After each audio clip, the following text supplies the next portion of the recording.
are time frames on things in life, right? And time frames expire, obviously, because the clock's going down. The clock is going to, we don't necessarily know all the opportunities we have when they'll expire, but they're going to expire, the vast majority of them. And if you don't take action now, guess what? You miss the opportunity. You may not even know that there's certain opportunities right now that if you did the thing that you are procrastinating on, it'll open the door to that next opportunity. You might not even know that next opportunity exists until you take action on the thing you're procrastinating on.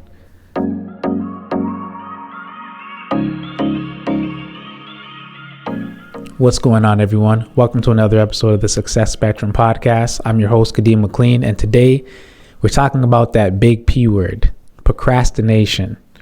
So there's going to be some hard truths potentially, but we're also going to give you some strategies to win this war, because I feel like there's a war on procrastination that happens with me, and I know there is out there with others as well, with you, right?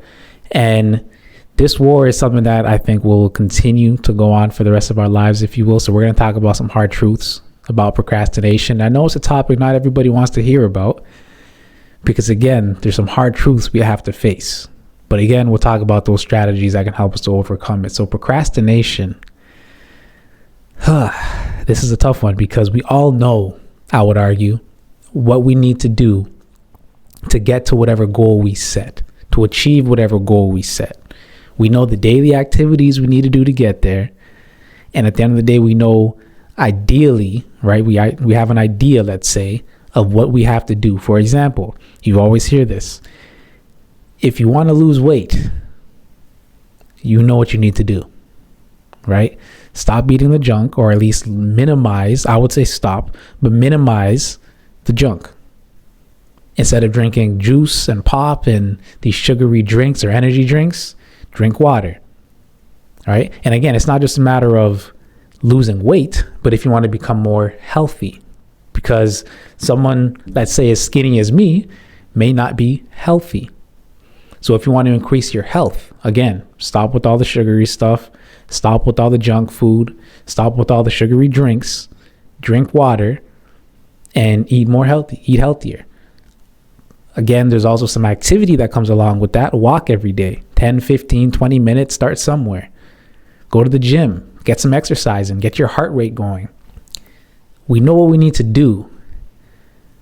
How much we procrastinate and wait and delay will determine if we ever get to that goal of getting healthier or losing weight or even gaining muscle, right? And so one, it will determine if we ever get there. Two, it will determine if we get some type of sickness or illness, because we don't necessarily 100% know what's going on inside of our bodies, but the food we eat becomes our cells. The food we eat we are what we eat. That's why they say that, because the food we eat ultimately determines the cell regeneration, right? When our cells regenerate, the food we ate 11 months ago or however long it is ends up becoming our cells. So if we're constantly eating donuts and, pizza and all this other stuff, then our body's going to be made up of donuts and pizza. But if we're eating the healthier stuff more frequently, then of course our body is made up of healthier foods, healthier. It's constructed in a healthier manner, right? Now, this isn't about weight. This isn't about necessarily physical health, but procrastination has something to do with our mental health, physical health, financial health, right? There's so many different areas in life, or I guess pillars in life, where procrastination can seep in and hinder us in these different areas. So it's really up to us to break that procrastination and move forward to become the best versions of ourselves. And ultimately, that's what we're here to do on this podcast, is share information and help us aim to become the best versions of ourselves. Now, some of the downsides of procrastination, because we've all had things where we procrastinated on. Some of us might have things we're procrastinating on right now, like I do. I'm a human too. We all procrastinate on things. But the idea is to minimize, break, and completely stop the procrastination if we can, right?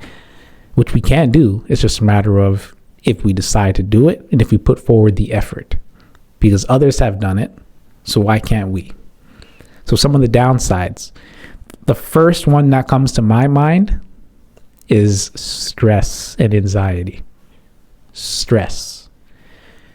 When we delay, when we put things off, and I'm sure you felt this before, when we delay and put things off, ultimately we become stressed because it's constantly on our mind saying, I know I need to do this. I know I need to get this done, but I still haven't done it. And every day that comes, sometimes every few hours, it pops up in our minds to say, I need to do this. I need to get this done. But we still haven't done it. And the longer we delay, the less likely we are to get that thing done and to do that thing. And the more stress it's going to bring. What comes with stress? Gray hairs, they say. Health issues, right? Lack of self-esteem, even. Because lack of self-confidence, lack of self-esteem, I put those two in somewhat the same category, because if we're how you build self-confidence, I've heard this before from Ed Milet, and I was like, that's the best description I've ever heard. Self-confidence is built through, and self-esteem, keeping the promises you've made to yourself, right? I believe it was Ed Milet, if not Eric Thomas, but keeping the promises you've made to yourself. So if you say, I'm going to get up at 5 a.m. every morning from now going forward, if you don't, it's going to ultimately lower your self-esteem. It's going to continue to lower your self-confidence because you made a promise to you. Whether or not anybody knows about it is a different story. You know about it, and you're not getting up at the time that you said you were going to get up. So it lowers your self-esteem. You're procrastinating on actually doing the thing, getting up at 5 a.m. You might say, I'll do it next week. I'll start getting up at 5 a.m. next week. I'll start getting up at 5 a.m. tomorrow, right? Or rather in 2-3 days, right? But why not just set your alarm and make it happen? Stop thinking about it, because the only thing that you have to do to get up at 5 a.m. is get up at 5 a.m. That's it. No questions asked. Make it happen. Regardless of how much sleep you get, yes, make sure you get a proper amount of sleep. But even if you don't, you set 5 a.m. Wake up. You can take a nap later in the day if you need to. Don't procrastinate on getting up at 5 a.m. because all the ducks weren't in a row. And again, I'm talking about waking up on time, but this is synonymous with different areas of your life. It's just a microcosm, right? It's an example. So lack of self-esteem, lack of self-confidence. You make little promises to yourself and you keep those little promises.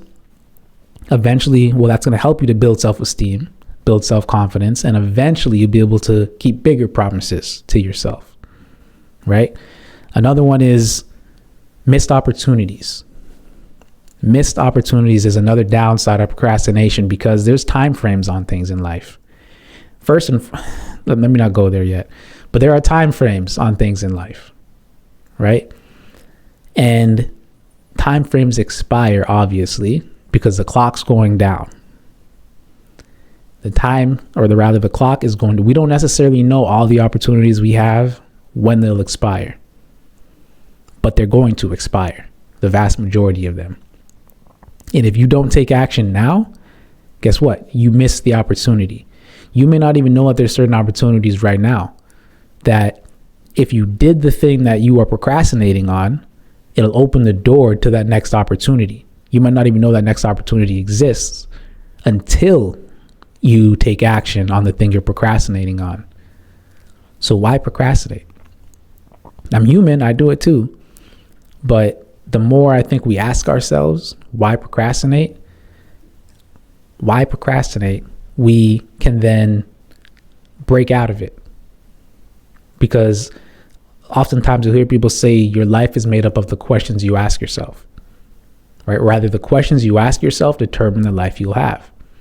If we're not asking ourselves and thinking about these things and questioning the moves we make or don't make, then we'll continue doing the same thing. We're not reflecting on our actions to be able to course correct.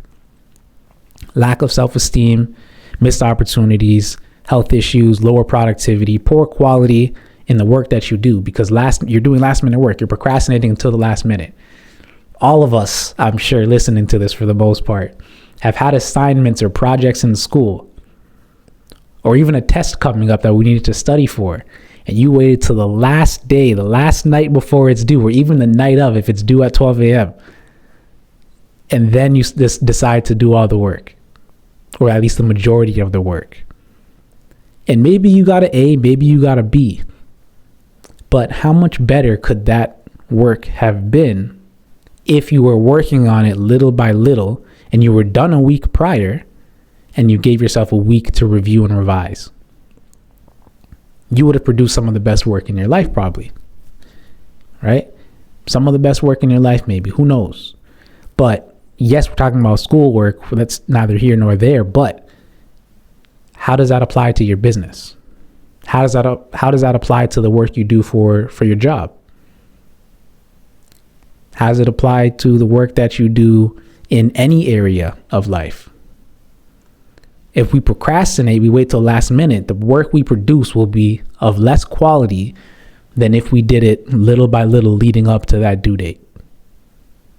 Right? So again, lower productivity, or lower rather quality of work. Now, those are some of the downsides. Of course, there's more. And a lot of these downsides there's many studies out there. Many scientists have done studies. One big name, I think, is known as the main scientist for a lot of these studies is Piers Steel, right? I think Dr. Piers Steel. And now a word from our sponsor. If you want to learn to amass your wealth in stocks, bonds, real estate, in commodities, if you want to learn how to protect your wealth or transfer generationally down the line in the way that you want it to be transferred, this book right here is a must read for you. The Legacy of a Silver Spoon: Managing Wealth and Relationships by Al Compton. You must get yourself a copy because you need it. If you want to do anything that I just mentioned, without reading this book, you're not going to be able to do it in the way that you want to get it done. You might not even know that there's different types of trust or which type of trust you need. This book will help you in determining that. You might not even know what a stock is or what a bond is. This book will teach you every piece of information you need to know financially to get you from where you are to where you want to be. Go ahead and click that link in the description to get yourself a copy. Now, some of the strategies to overcome procrastination, because we know we procrastinate. We know there's concerns and issues with procrastination. We can talk about it all day. But at the end of the day, what are we going to do about it? What is the action we're going to take to overcome this thing, to win the war on procrastination? There's strategies you can apply. There's a whole bunch out there. We're going to talk about a few right now. One of them is time management. Time management, I've heard this before. Okay, great. But have you ever actually done it? Because some of you are sitting there saying, oh, I've heard about a bunch of different time management strategies. Have you ever applied one and stuck to it? If so, for how long? 1 day, a week? That doesn't count.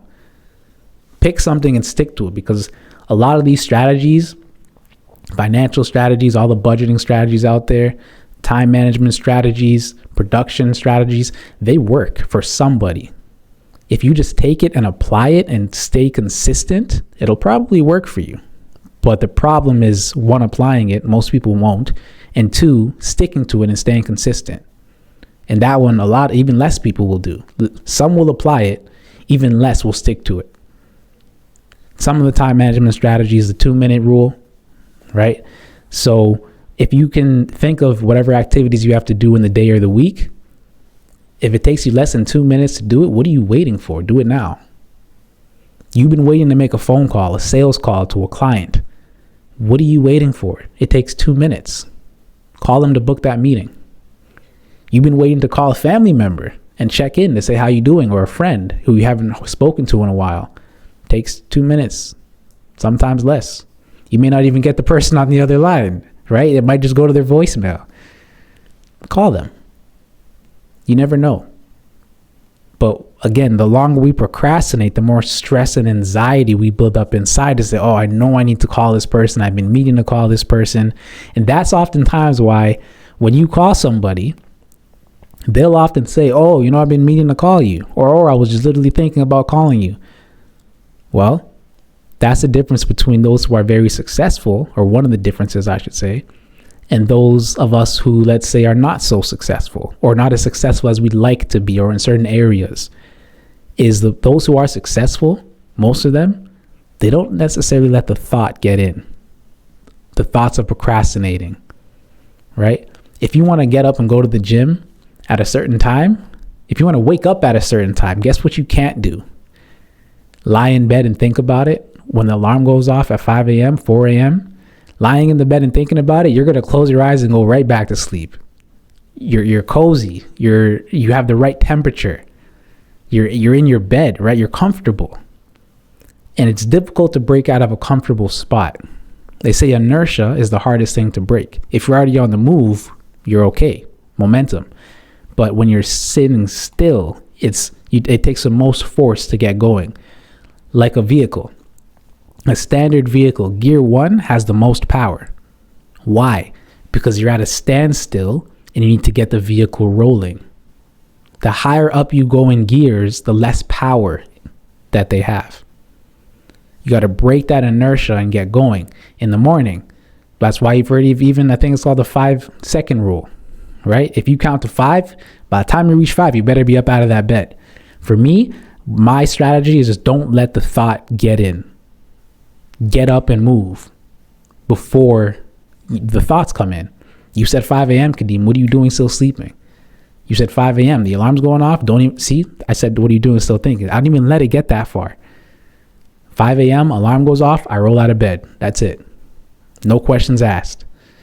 How much sleep did I get? I don't know. I don't care. I have a certain time I aim to go to bed at. Yes, because I still got to make sure I get the right amount of sleep. Sleep is important. But even if I didn't get the right amount of sleep that night, guess what? I'm waking up at 5 a.m. because I can take a nap during the day. Or I may not need to. But guess what? I'll be able to sleep that night, knowing I hit my goal of waking up on time, therefore spending some time with God, therefore getting to the gym, therefore starting my day while the majority of the world, the majority of the people are still sleeping, and I'm getting a head start, getting my reading in, getting my walking and getting the gym in. Right, my time with God, the water, whatever the case is, those things that I need to do and get done. So I got a jump start, a head start, and that builds up over time. Right. So again, time management is so important. One of the reasons I get up earlier is because there's so many things that happen during the day where it's like my time is not my own. With the job that I work, the businesses that I have, the podcasts I record and release, there's things going on where it's like, okay, once a certain time hits, until about 9:00 p.m., I don't have time for myself, let's say, right? As an example. So I need to make sure that I wake up hours before my day starts so that I can get in what I need to get in and want to get in for me. So that I make sure I'm right mentally, physically, emotionally, and spiritually, so that I can handle the day, no problem, no questions asked. Because these things I do in the morning, if I fit them in during the day, I will have no time to sit down. So I need to make sure I get up on time. I need to make sure I don't procrastinate and make sure I wake up and get those things done. Because if I don't, it's going to be a stressful day. If I do, I'm cruising through the day. I'm on autopilot, let's say, because it feels like the day is easier because I got the majority of things done. I'm ahead of the game because I didn't procrastinate on going to the gym, on getting out of bed, and so on. Right? So again, if it takes 2 minutes for you to do a certain task, we go back to the time management strategies, the 2-minute rule. If it takes you 2 minutes to do something and you're procrastinating on it, do it. Get it done now. The Pomodoro technique, right? So you set focused time. As an example, you set 25 minutes of focused time. You turn off the phone, you turn off the TV, you go into a corner, you shut everybody and everything out for 25 minutes. You take a 5-minute break after your focused work, and then you get back to it, right? Whether it's 30 minutes, whatever the case is, you set that time, you stick to it, and you take a break. I've also heard 90 minutes. I don't know what that one's called. I don't remember, but a 90-minute burst, essentially. So you sit down for 90, you know how much work you can get done in 90 minutes?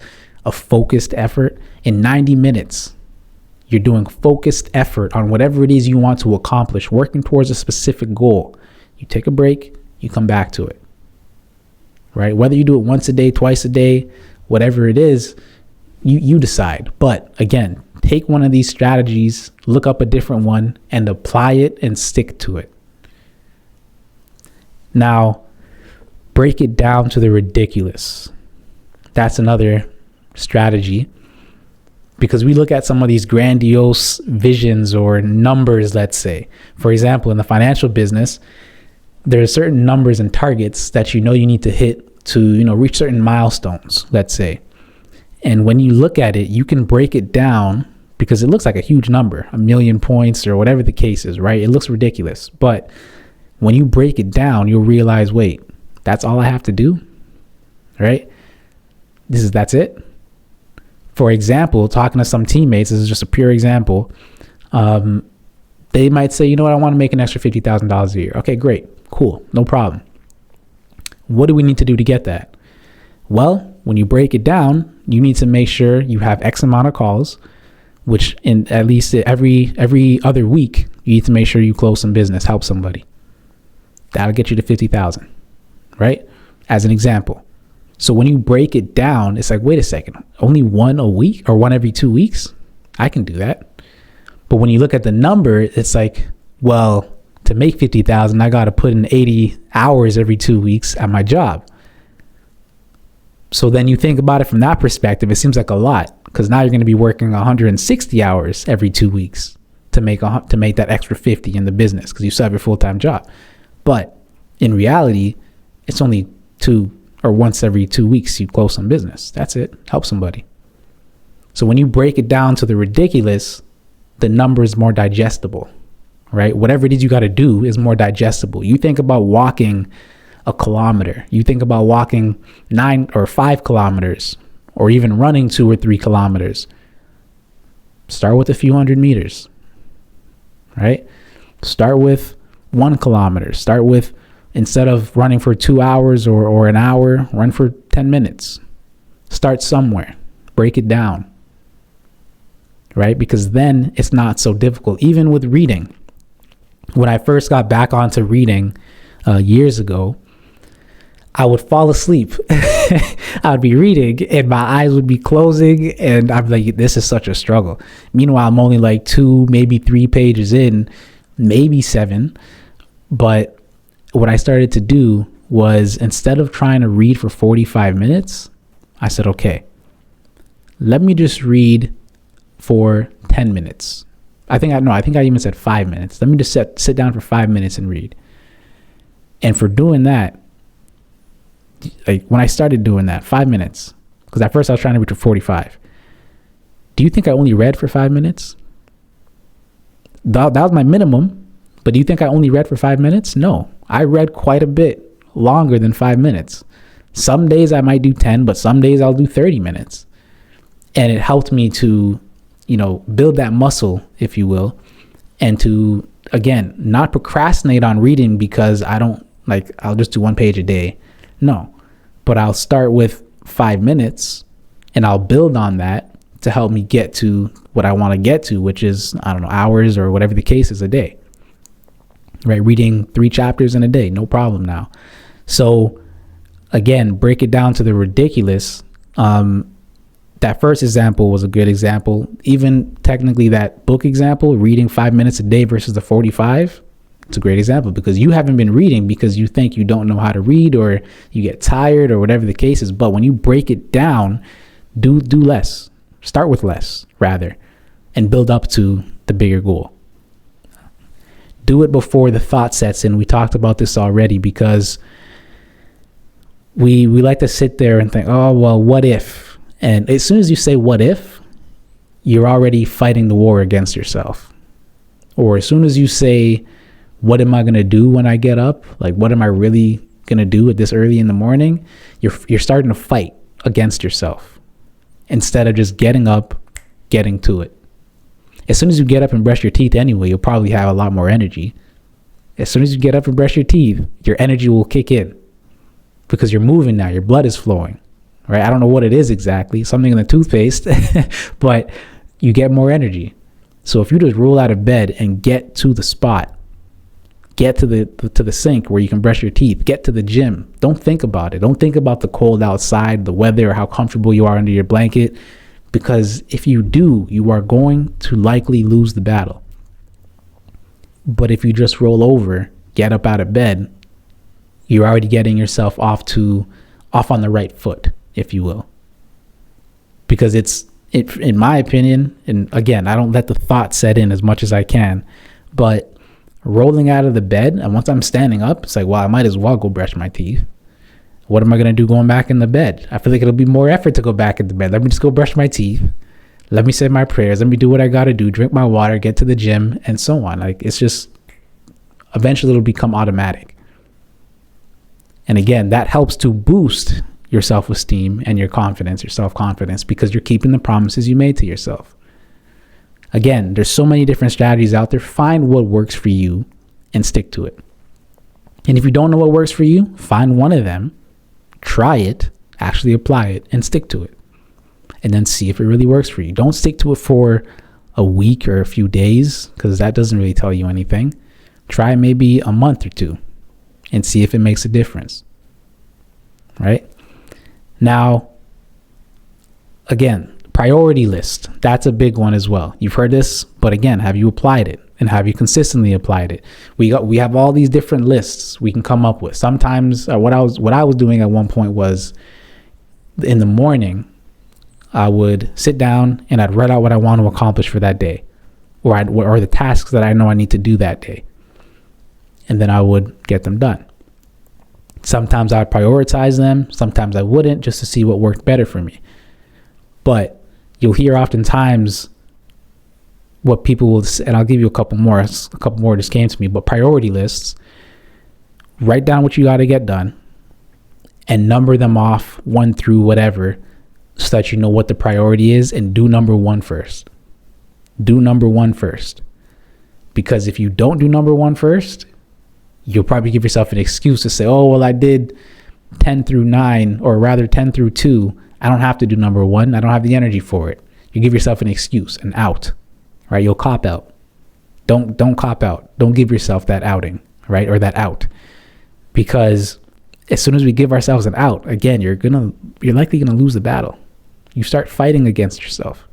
Why fight against yourself? Just go with it. You know what you got to do. You know you got to get up and walk 15, 20 minutes. You know you got to get up and drink that water, however many bottles a day. You know you need to read that book, write that book, right? You know you need to get certain things done. So just get up and do it. Why think about it? Why wait? Why waste time? Another hard truth for you. If I have said some earlier, here's a hard truth for you. Unfortunately, a lot of us have lost loved ones. And I don't mean to get morbid or anything like that, but a lot of us have lost loved ones, or we're very close to people who have lost loved ones. Time is of the essence. And I say that because that timer, we don't know when that timer is going to hit 0 for us. We have no idea. We can never know when that timer is going to hit 0 for us, or for your loved ones, for your friends, your family, the people you hold dear to you. So instead of procrastinating on making that call or sending that text message and checking up on them, do it now. Again, it falls within that 2-minute rule. Do it now. Instead of waiting, because you might want to build your business, get to a certain place in your career, get to a certain place in your own mental and your own life where you can now help out those around you. Instead, and this is what I'm telling myself a lot more recently, instead of waiting and procrastinating on the things we need to get done, write that book, start that course, create that course, start that podcast, release that song. Because if you don't, first of all, you'll never know what could have been, because you waited too long and now that person's gone and you can't help them in the way you wanted to help them, or support them, or go on that vacation with them in the way you wanted to, because you waited too long to start that thing. Therefore, you delayed your results, Therefore, you delay that building of the relationship with that person. Not that it takes money to build the relationship, but you have certain things you want to do for the people around you.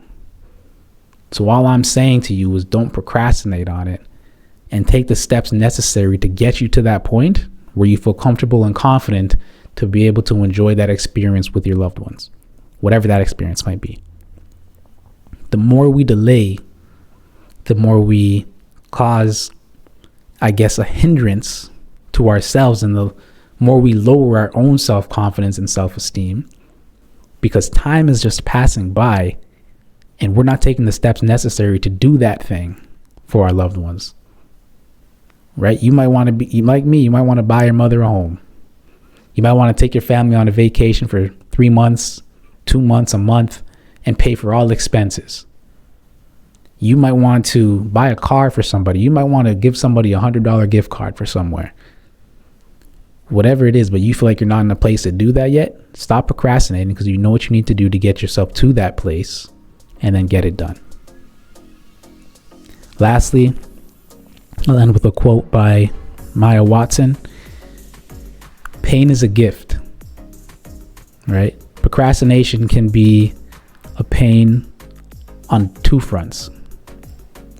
A pain because it's lowering our self-confidence and we're procrastinating, or you can face the pain of taking action, which is the preferred option.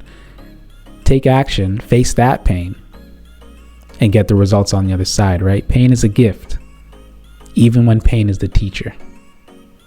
From Maya Watson. All right. Hopefully this was helpful for you. Again, Kadeem McLean, Success Spectrum Podcast. Thanks for listening, and I'll see you in the next one.